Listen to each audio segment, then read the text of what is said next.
प्यारे विद्यार्थियों, आप सभी का स्वागत है एमएस एजुकेट चैनल पर।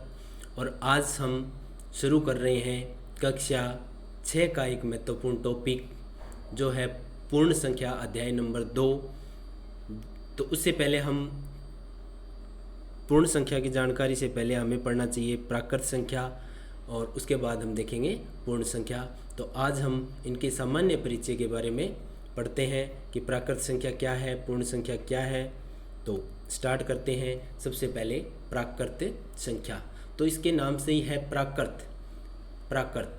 तो इसको हम समझेंगे प्रकृति से।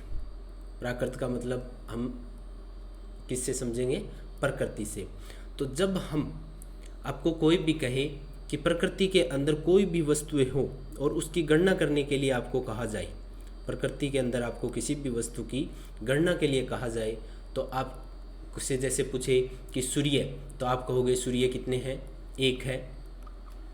आपसे पूछे जाए आंखें कितनी हैं, तो आंखें आप कहोगे 2 है। बस जा रही है, उसके आपसे टायर पूछे जाए तो आप कहोगे 4 है।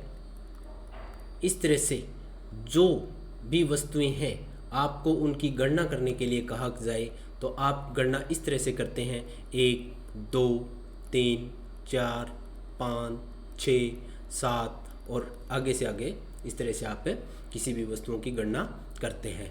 तो ये जो गणना करने वाली ये जो संख्याएं हैं जिनको हम गिनकर बताते हैं, ये सारी की संख्या क्या कहलाती है? प्राकृत संख्या कहलाती है। ये सारी की सारी संख्याएं क्या कहलाती है? प्राकृत संख्या कहलाती है, जिनकी हम गणना करते हैं। ये कहाँ तक होती है? 1 से लेकर ये लास्ट में अनंत तक होती है। कहाँ तक होती है? ये अनंत तक ये संख्याएं होती है। लेकिन इसमें महत्वपूर्ण बिंदु ये है कि 1, 2, 3, 4 ये जो गणना करने वाली संख्याएं हैं जिन्हें हम प्राकृत संख्या कहते हैं, ये सभी संख्याएं धनात्मक संख्याएं होती है। कौन सी होगी? धनात्मक संख्याएं, यानी ऋणात्मक संख्याओं को हम प्राकृत संख्या नहीं कहेंगे। अर्थात जिनके आगे जो प्लस वाली संख्याएं होती है, धनात्मक संख्याएं, उनको हम प्राकृत संख्या कहते हैं। जब हम इनको दर्शाते हैं तो कैपिटल N लिखा जाता है।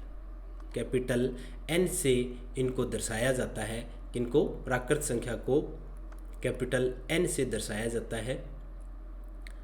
ये गणना करने योग्य होती है। इनको दूसरा नाम है गणना करने वाली संख्याएं भी कहते हैं। तो जो प्राकृत संख्या है, कई बार प्रश्न ऐसे आता है कि सबसे छोटी प्राकृत संख्या कौन सी है? सबसे छोटी प्राकृत संख्या कौन सी है? या कई बार ऐसे भी लिखा जाता है कि प्राकृत संख्या की शुरुआत कहाँ से होती है? प्राकृत संख्या की शुरुआत कहाँ से होती है? तो सबसे छोटी प्राकृत संख्या यहाँ हमने उदाहरण में लिखा भी है कि 1 शुरू करते हैं, तब गणना हम शुरू करते हैं तो कहाँ से शुरू करते हैं? 1 से। तो 1 ही सबसे छोटी प्राकृत संख्या है। या ऐसे कोई पूछ ले शुरुआत कहाँ से होती है, तो 1 से शुरुआत हो रही है। तो प्राकृत संख्या की शुरुआत भी कहाँ से हो रही है? 1 से हो रही है। इससे पहले हमने एक टॉपिक देखा था पूर्ववर्ती और परवर्ती। एक टॉपिक हमने ये भी देखा है पूर्ववर्ती और परवर्ती। तो कई बार क्वेश्चन आता है कि ऐसी कौन सी प्राकृत संख्या है जिसका कोई पूर्ववर्ती नहीं है? यानी ऐसी प्राकृत संख्या बताइए जिसका कोई पूर्ववर्ती नहीं है। तो इसके अंदर भी वही उत्तर आएगा 1। क्यों? क्योंकि 1 पूर्ववर्ती का हमने मतलब क्या देखा था? ठीक पहले वाली संख्या। ठीक पहले वाली संख्या। तो अब आप ये देखो कि हमने जो प्रारंभिक यानी शुरुआत की जो संख्या है या सबसे छोटी जो प्राकृत संख्या है 1 है, उसका यदि आपसे कोई पूर्ववर्ती पूछे तो 1 से पहले क्या आता है? अब कोई ये कहेगा कि 0 आता है, लेकिन 0 है वो प्राकृत संख्या नहीं है। इसलिए ऐसी प्राकृत संख्या जिसका कोई पूर्ववर्ती नहीं होता वो क्या है?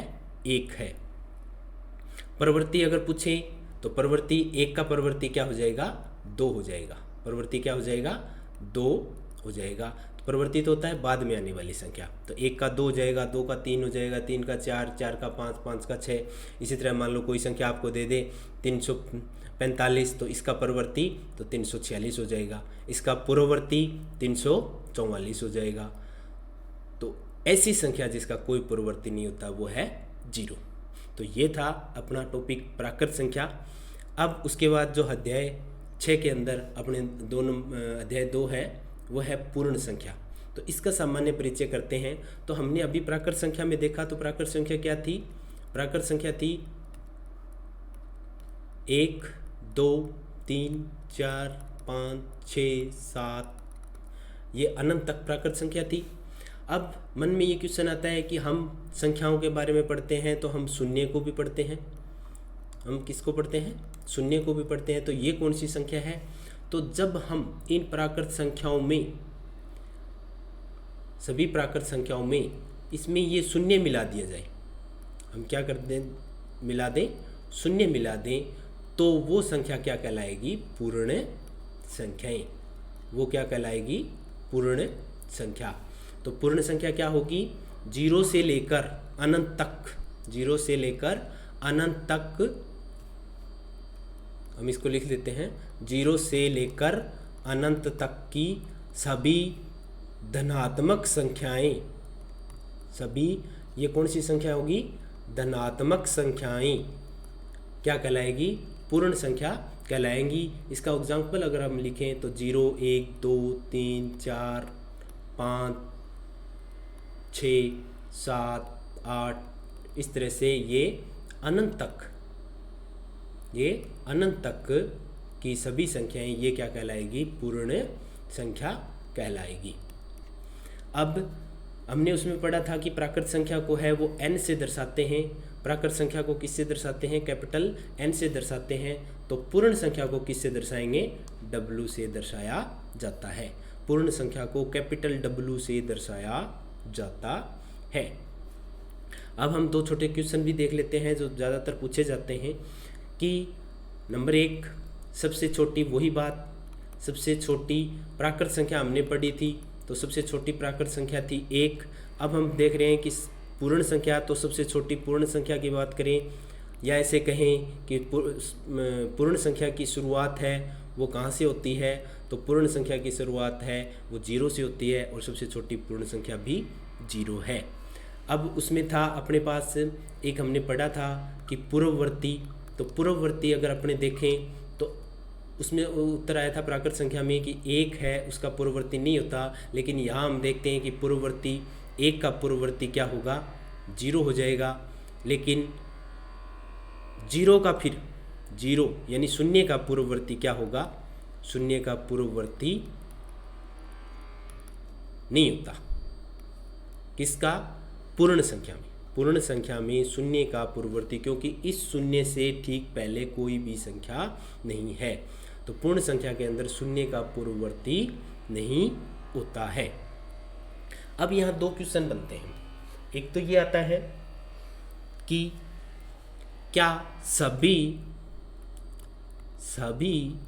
प्राकृत संख्याएं पूर्ण संख्याएं हैं? सभी प्राकृत संख्याएं पूर्ण संख्याएं हैं? यहाँ हम देखते हैं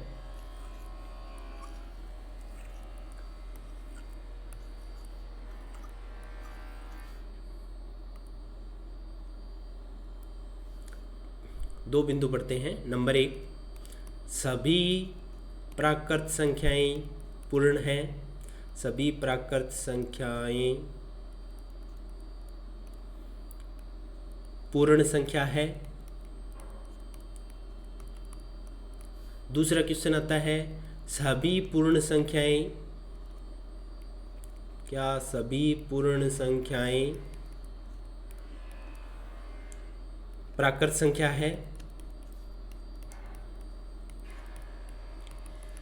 ये 2 क्वेश्चन है।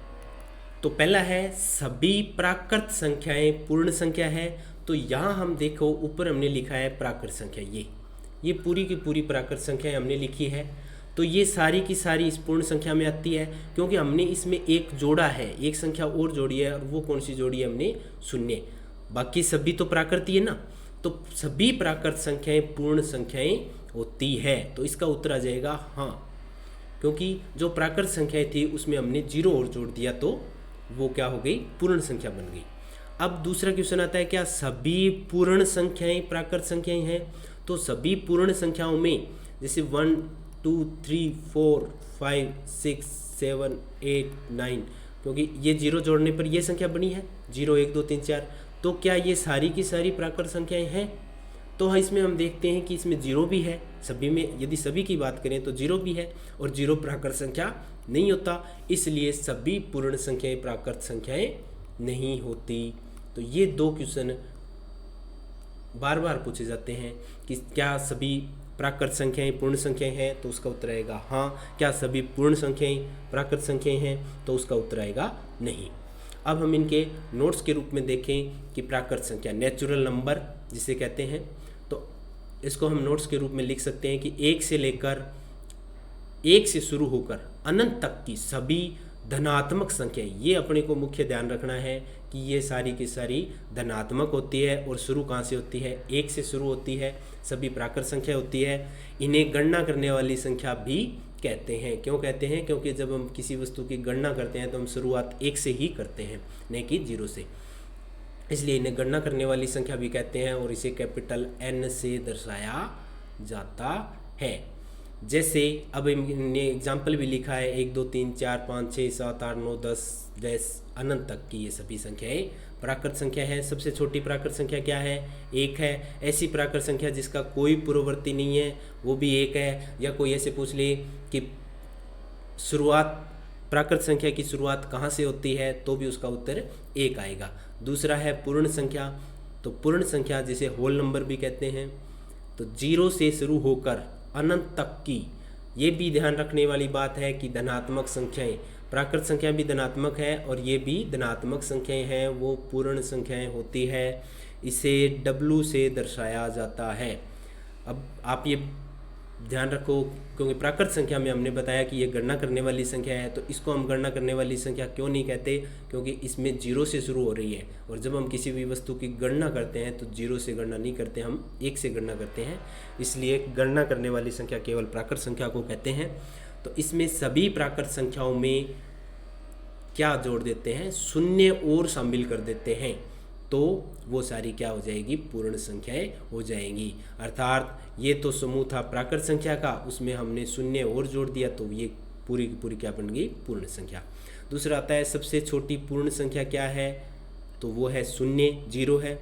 ऐसी पूर्ण संख्या जिसका कोई पूर्ववर्ती नहीं होता वो भी शून्य, या ऐसी पूर्ण संख्या या शुरुआती पूर्ण संख्या किसे कहेंगे? शून्य। अब हमने जो दो महत्वपूर्ण नोट क्वेश्चन अभी लास्ट में जिक्र किया था, क्या सभी प्राकृत संख्याएं पूर्ण संख्याएं होती है? हाँ। क्या सभी पूर्ण संख्याएं प्राकृत संख्या होती है? तो नहीं। आप इनको नोट्स के रूप में लिख सकते हैं। तो धन्यवाद। ये आपका टॉपिक था प्राकृत एवं पूर्ण संख्याएं। धन्यवाद।